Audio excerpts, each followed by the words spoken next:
Hello, everyone, and welcome to the fourth mentoring session for our Footprint Micro Challenge.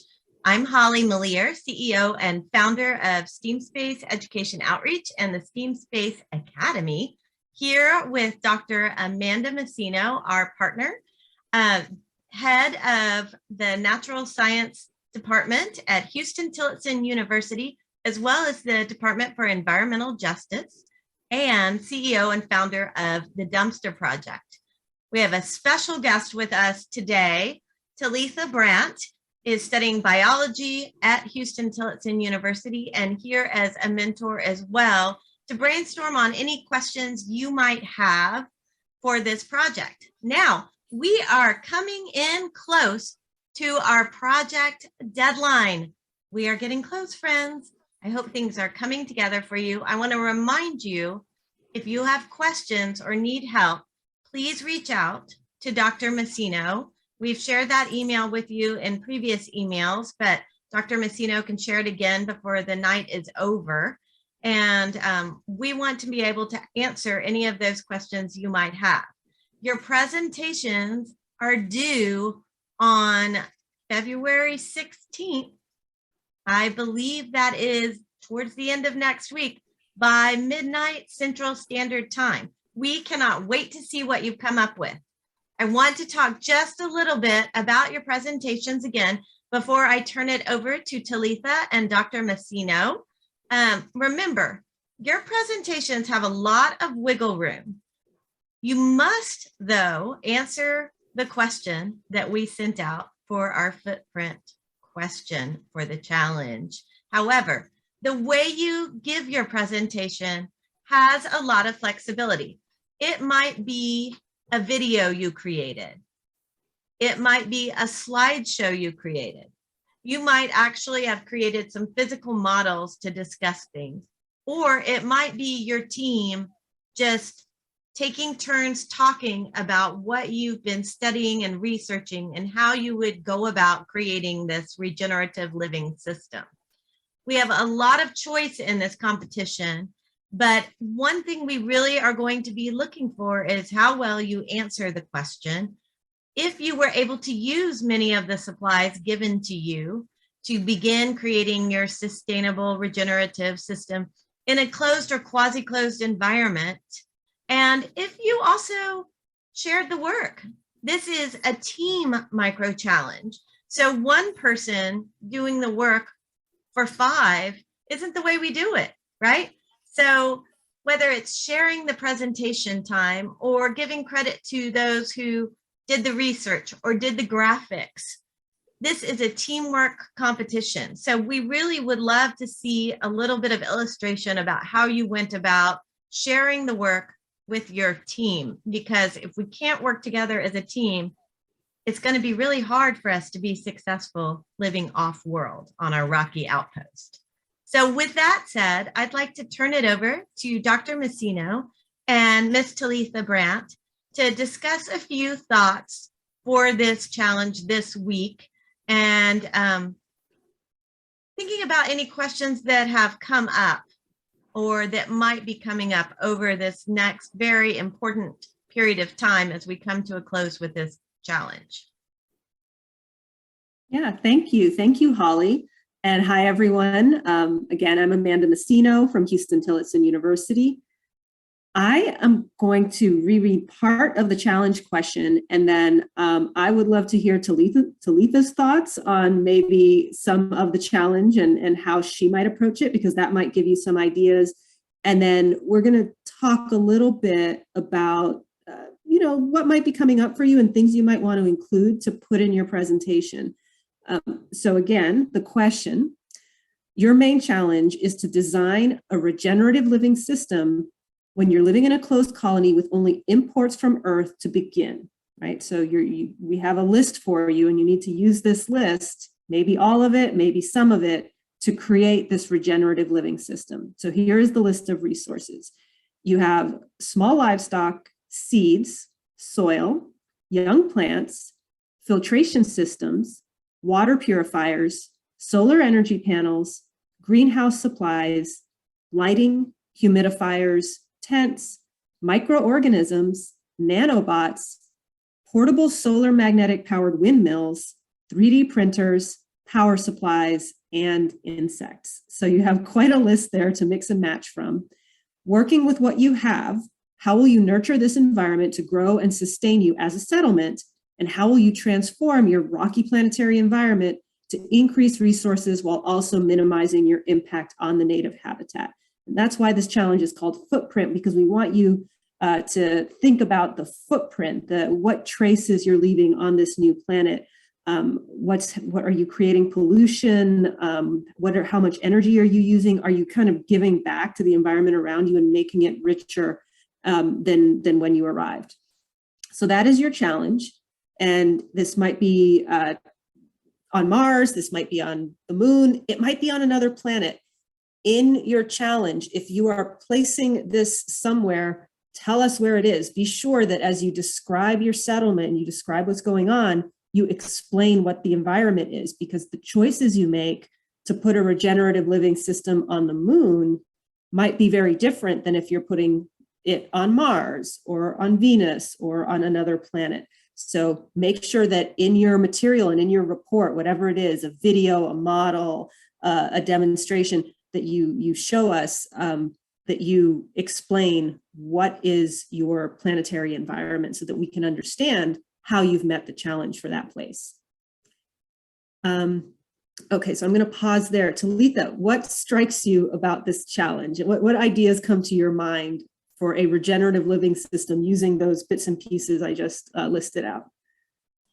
I think when I initially read the prompt or the question, I was thinking about just kind of sustainable living, like, period, and how I think one of the easiest, I guess, routes to take are to figure out ways to integrate multiple systems into one that can, like, depend on each other, that may have initially been by themselves, like livestock and agriculture, and finding way, okay, well, how can we make our livestock support our agriculture and support something else?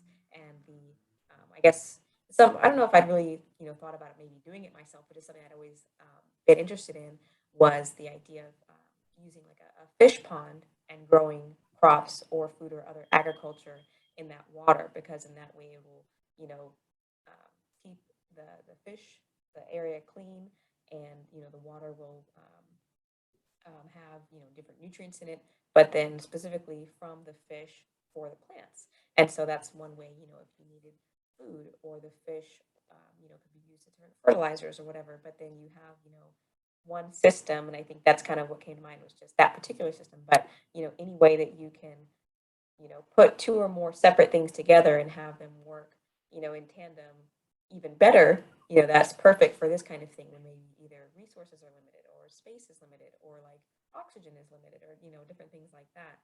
I think that's the first thing that came to my mind. It would be really cool if we could figure out, something like that on.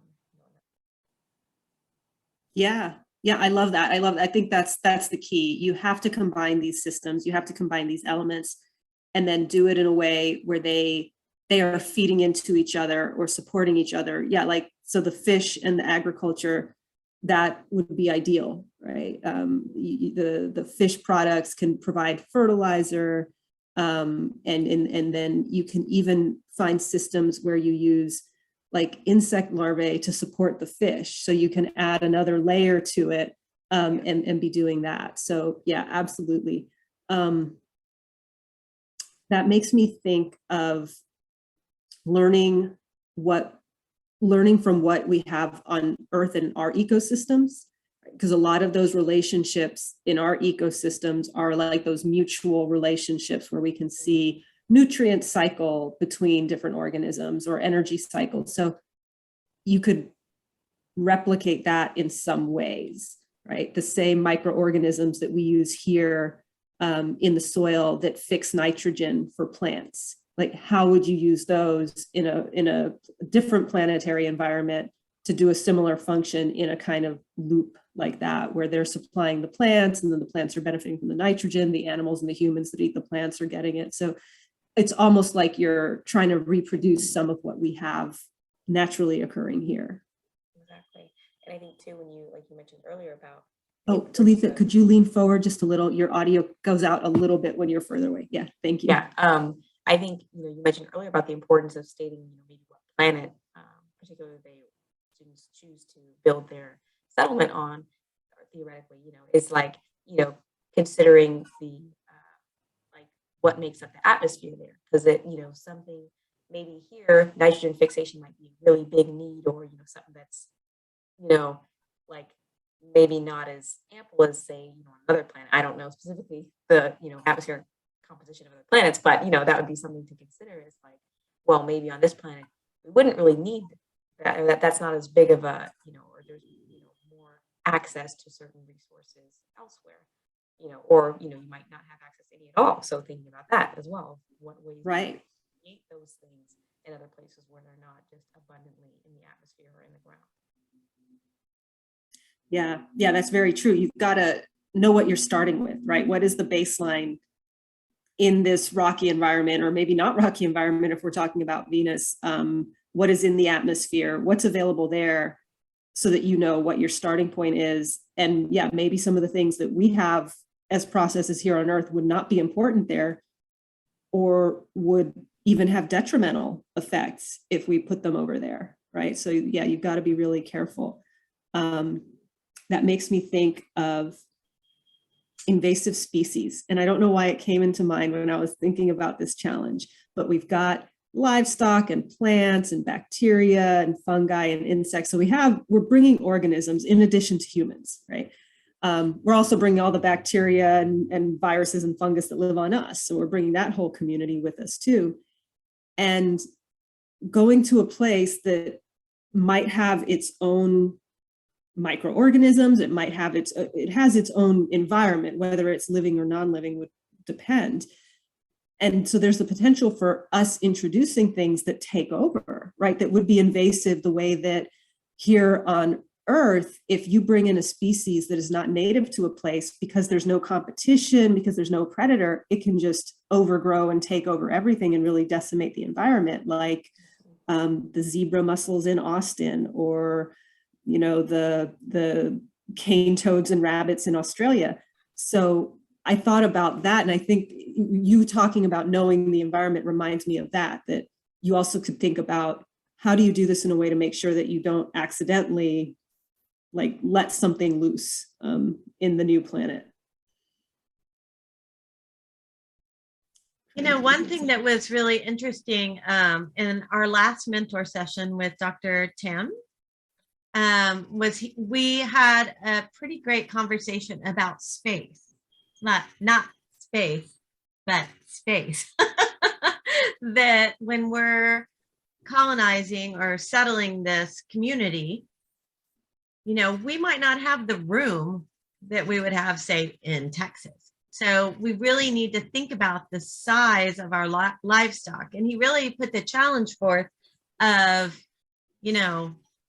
cows, not really beneficial, don't really give a lot back to the consumer. Really, they take a lot more than they actually give. Chickens definitely give a lot of protein, as well as you've got eggs and all things like that. But he challenged us to think even smaller. And he gave a really great discussion about crickets and all sorts of things that we could have in our regenerative living system that actually wouldn't be taking over the space when we're already going to be pretty cramped for space, most likely in our greenhouses and our areas anyway. And so I'd love to hear some of your thoughts on that, both of you, on what you think as far as what would be most successful when we talk about livestock and protein and getting our needs met for nutrition, in addition to our greens and other things. That's a really interesting, I'm interested to hear what he said about crickets in particular, because I can't really, I guess maybe.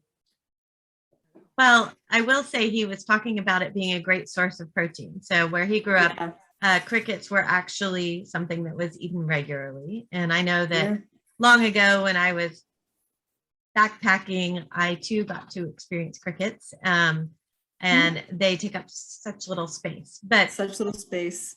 we And don't have to, we don't have to dive into crickets. I used it as an example of, you know, cows versus crickets. Like, that's a huge spectrum, right?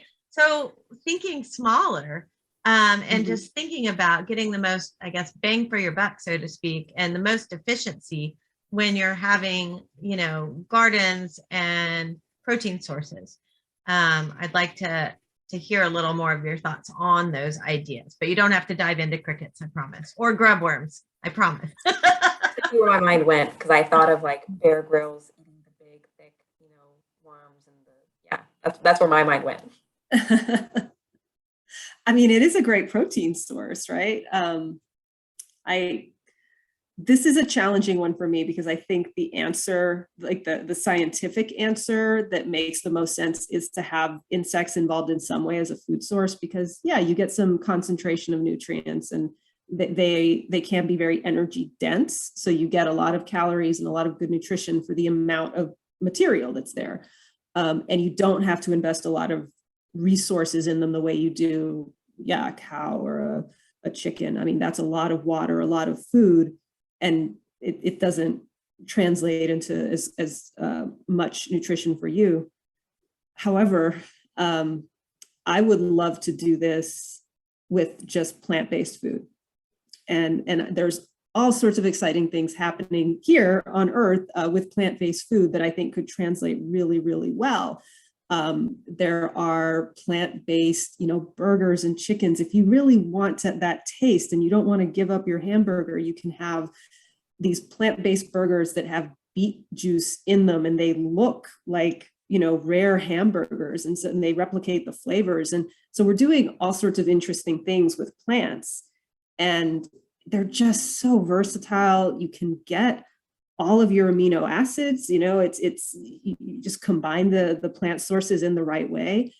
So I would really be interested if anyone does try to meet the challenge that way, because it is, in terms of the resources you put in versus the amount of pollution you produce versus the amount of calories that then translate to the person eating it, plants are incredible. You know, all of the beans and various grains that have B vitamins and different vegetables that produce all of the other antioxidant vitamins. I mean, there's such wealth there as they are, but also used together, maybe engineered into a food source. And there's a lot of work done that's really exciting that you could maybe look up and get some ideas from if this is an area that is intriguing for your project, because how you feed yourself is going to be really, really important. And that it's sustainable, right? You're not investing in a food system that generates more waste, and then you're slowly polluting the place that you just settled, right? We don't want that. We want something, you know, that can be more of a closed loop, that could feed on, use the nutrients and then use the waste products of that process to feed another cycle. I think fish is another potentially good, you know, for the same reason. Like, the efficiency of that is going to be a lot better than something like a cow. I think my thought when you said like solely plant-based goes to maybe like the initial startup efficiency, because, you know, with plants, you know, they have to grow. So, you know, you've got to take that into account if you're saying, okay, well, when we get there, we're only going to eat plants, but all we have is a bunch of seeds. Well, you know, you might have some time to, you know, you got to figure out that time and space there. But I like what you said, like fish, you know, and going back to what I had said earlier about, you know, it could not only be a food source, but then it works to fertilize the plants that you're also going to be eating. So that's a good, you know, 2-in-1. Yeah. I think, you know, the other part that is part of this challenge, but it's not really part of this challenge, at the very beginning of this statement, it says that your community is filled with all types of experts. And I think that would be another element, like an invitation to think about in your challenge as you design this, that you can pull on engineers definitely for building some of this stuff, but also biologists, you know, like Talitha and myself. And that's part of why we're here as biologists. Think about what the natural world shows you as examples and what pieces you might be able to mix and match.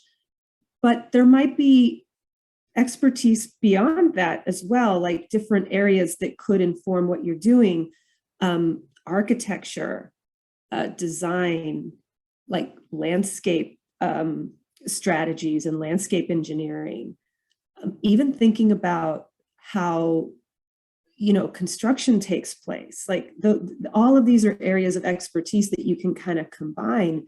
When you're building physical structures, again, you could look at examples from the natural world and also look at things here on Earth, ways that we maybe build housing and tents and structures that collapse into units that we can pop up easily and that are really efficient in their space. So as you think about what you're going to do, think about those experts, right? Those different kinds of people that you would have access to in this community that could use these materials in different ways to meet those challenges of food, shelter, water, energy, maintaining your health, making sure that you're not producing a lot of pollution and waste, right? Those are all the things you want to address as you go through your checklist of designing your regenerative living system. And that's a really great point. Taking advantage of the experts around you is a life skill that is really essential, especially when we're thinking of settling other off-world planets and environments. People are called experts for a reason. It means they have studied and they know the ins and outs. And, Dr. Masino, as well as Morgan Irons, have talked about accessibility, right, with environmental justice.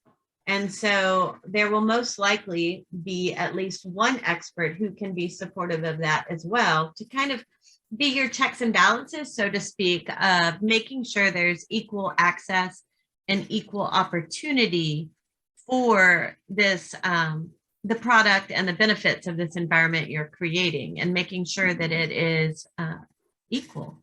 Yeah. So yes, thinking about your experts is going to be very important, and being able to cite we pulled from this is fine. We don't want to go too far off there because that becomes a different competition, but it's definitely got some wiggle room in that regard, a little bit of gray space to claim the expertise around you in your settlement. Yeah. And seeing that you have a system where everyone is contributing and everyone is benefiting would be really reflective of what you're trying to do. Again, footprint, you're trying to minimize impact. And some of the impact would be the impact on you as a community. If you have some of the people doing all the work and the others not, that is bad for everyone, right? So thinking about how that can all be distributed is really important. Oh, so I should remind everyone, if you do have questions, you can email HT Masino, so H like Harry, T like Tom, Masino, M-A-S-I-N-O, my last name that you see there, at gmail.com. This will be your last chance to email questions and get feedback from me or Talitha or Dr. Tan or anyone about your challenge. So please take advantage of it. You will have a lot of attention from us because people have not been emailing so far. So this is your opportunity. We would love to give you feedback. Any final thoughts, Talitha, on the challenge or suggestions for the teams? I think definitely taking advantage, like Ms. Holly just said, that, using your resources as a life skill to take advantage of this time to connect with Dr. Masino, who's made herself available. Even if you don't really have questions, just maybe bouncing some ideas off, I think would be super valuable, because, your time is very, what you have to say is very valuable, I think. And especially in light of this, this is something that, even if, like I said, even if they don't have questions per se or need help, just, getting feedback would be super helpful. And I think even just being someone who, has asked a question can also help in the future too, even if it's not necessarily, you really need help, but just, putting your name out there, or that's kind of a life skill in general. Be the one to ask questions, because it's very likely that someone else also has that question. But yeah, I think overall for the project, I think I want to, I'll be in contact with you, Dr. at the end. I would like to see some of the presentations. I think that would be really cool to see what the teams come up with. Wonderful. Well, good luck, everyone. We're going to be very excited to see your projects when they're finished. And Holly, is there anything else from the judging perspective or the timeline that they need to know? Thanks for asking. And Talitha, thank you again for joining us tonight. Really wonderful to have you. Thank you. I just want to say, so our last mentor session is actually the same evening that your presentations are due. You will have, that's correct, right? The 16th, yes. So you will still have several hours before your presentations due. So we are hosting the last mentor session for you. So if there's anything you need help with, clarified, last minute stuff, you know, you might be finished on Monday, who knows? But quite often, many of us get busy with life and we're trying to get it all done towards the last minute. And so our next mentor session is mostly about us being available. We'll talk about when the event is going to be broadcast by E360 TV. Yay, love E360 TV. And then once your presentations are submitted, they'll go out to our judges, and we'll be spending time really digging into those presentations and judging them. And for our event, we'll be sending out your invites, of course, and it'll also be posted on our website as well as social media, but we will announce the winners at the event. And then you will all be receiving awards as far as certificates go. You'll all be awarded certificates. That's a better way to say it. And you'll all be receiving patches. And then winning teams will be receiving special awards. And we will be letting you know all about that at our event. In the meantime, good luck, work hard, and reach out with your questions because we're getting to a close and we're getting really excited. We cannot wait to see what you've created. Thank you again for being here, and we look forward to talking with you over this next week. Thank you, Dr. Masino. Thank you, Talitha. Everyone have a great night, and we'll see you soon.